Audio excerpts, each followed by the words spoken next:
sad day, no, for us. For all of us, kasi syempre, si Sir Ricky sa makabilang buhay na. What is your first reaction when you heard na wala na nga si Sir Ricky? Siyempre, katulad ng lahat, nakakabigla yung balita. Alam naman namin na nasa ospital siya. Hindi rin namin alam. Hindi lang namin alam kung nakauwi na ba siya o hindi. So, yun na lang yung balita talaga na alam namin. And, siyempre, ano po na hindi lang namin natin na balitaan niya namin. When was the first time na nalaman niyo nasa ospital siya? 7 months ago? 6 months ago? Wala. Kasi matagal naman. This year, January. Early this year yata. Nakadalaw ka ba? Kasi alam ko sobrang nilimit lang yung pwede lumabas. Dapat. Pero may mga times na kaya rin pupunta na ako, may pinagbawal. Kasi parang Full immune system. may days na hindi pwede talaga. Timing ba? Hindi na timing. What are your fondest memories about kay Sir Ricky? Pinaka hindi ko makakalimutan. Magkasama kami sa isang lock-in. During the pandemic. Magkasama kami.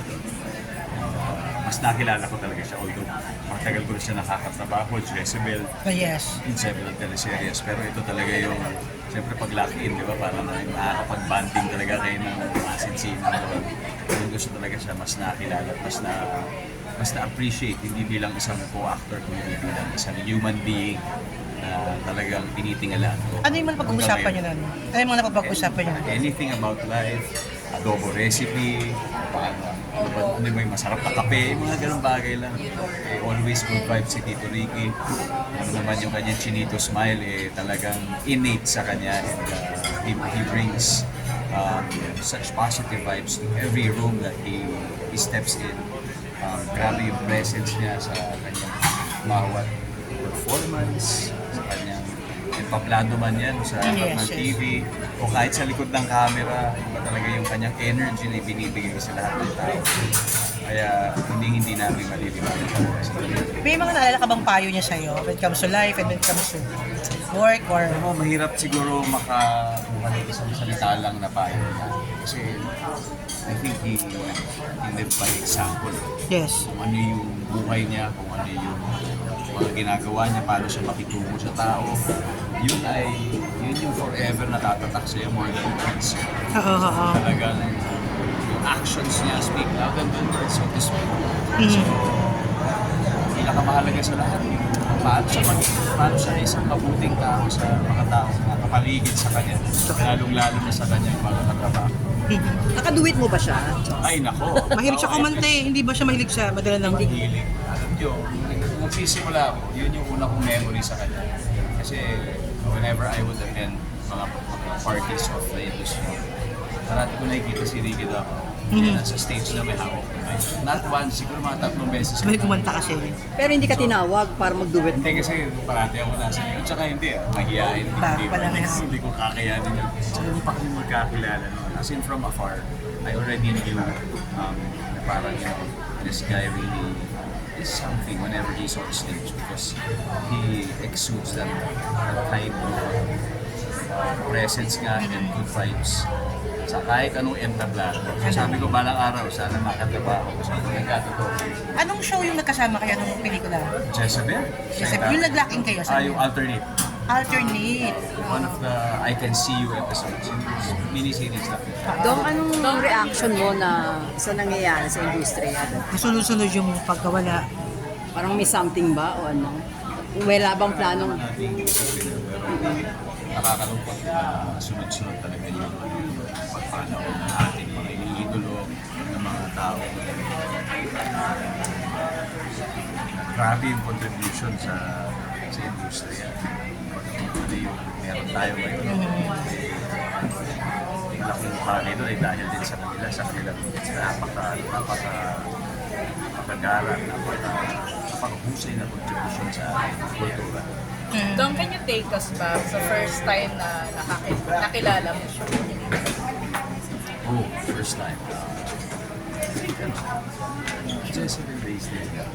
First impression mo sa kanya and did it change as you got to, yes. Intimidating dahil Ricky Davao. si Tony. Napakagaling, di ba? Pero hindi. Talagang siya pa yung magpapangalap ko sa'yo. Sabihin sa'yo relax, bigyan ka ng tips. Pero siyempre at the same time, madadala ka dahil napakalusay niya. Miss ko talaga sa Dong, last ko na lang. Bilang dating presidente o presidente ka pa rin ng Actors Guild. President per head. Aktor, ng aktor. Ng Actors Guild. Ang magkaiba yung actor tsaka yung Actors Guild. So, just the same actor. Si Isa po, president. Okay. So, being one of the officials sa movie industry, anong may plano ba kayong gawin para man lang at least parang matigil yung ganitong pangyayari? Kasi I remember man ng Eden, nung namubuhayan, agad-agad nagpapatawag yan ng national call para sa movie industry, magpapakita. Yung ganitong mga Nagpapamas. na pagkawala ng mga kasama natin sa show. Wait, hindi naman wala naman po sa sa kapangyarihan natin to. Do you plan to mass or whatsoever? Magagawa dyan. Pero one thing is for sure, at least in our organization, siyempre, factor ang health sa lahat naman. We will definitely be more proactive pagdating sa pag-alaga ng kalusugan. That's why we will be investing heavily sa ating mga programang pangkalusugan. Halimbawa sa pag-i-ensure na every year talaga meron talaga tayong Yearly.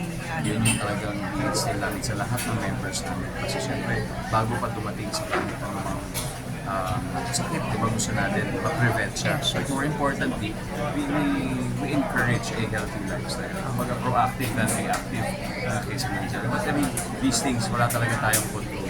Ang pwede lang natin siguro magbigay ay yung access. Diba yung access sa healthcare, yung access sa mga bagay na kung pwede mag-prevent sa mga ganitong bagay in the future. But again, nasa mga kami sa Dong, since nabanggit ni Julian and of course you mentioned wala kayong control, but I think this concern may control kasi kayo kasi parang well, not just recently, di ba, sunod-sunod, but before then, na every time a celebrity dies, parang may mga fake news na usually same YouTube channels na parang I don't know, kasi I know you have a legal team naman, they plan to in the future, parang paano paano yung well, nagpa-fake news sila yung sa mga ibang mga YouTube channels na narration na even going as far as I don't know how nila nakuha as posting yung post ni Tito Ricky sa Loob ng hospital. yeah, sa hospital. Ginawang thumbnail. alam nyo. Mga fake news na Yun talaga. mana. Kaya kami nagpapasalamat kami sa mga katulad din. The true journalists that really yung vet. Kasi marami talaga dyan pinagkakakitaan nila yung mga ganitong kwento na mali. At yung delikado dyan, minsan it can actually endanger someone's life. Yes. Pwede makasira ng buhay. Diba? Hindi natin naiisip yung nararamdaman ng mga ginagawa nilang kwento. Pero dahil para sa atin, yan yung kanilang buhay. Yung mali talaga. Kaya ako, naninindigan tayo na talagang let's really promote responsible usage of social media. Siyempre, lalo na pag may sinishare tayong balita, siguraduhin natin totoo, di ba? Kung sensitibo man yan, lalo na sa mga bagay na ito, siguraduhin lang natin na may basbas ng pamilya. Di ba, may ethics yun, may ethical standards sa mga ganyan. Hindi lang na hindi alam ng lahat. Kaya sana kayo rin, di ba, ma-educate rin kami or kaya yung mga ibang users ano pa yung mga dapat saka hindi dapat sa paggamit ng social media or ng media in general.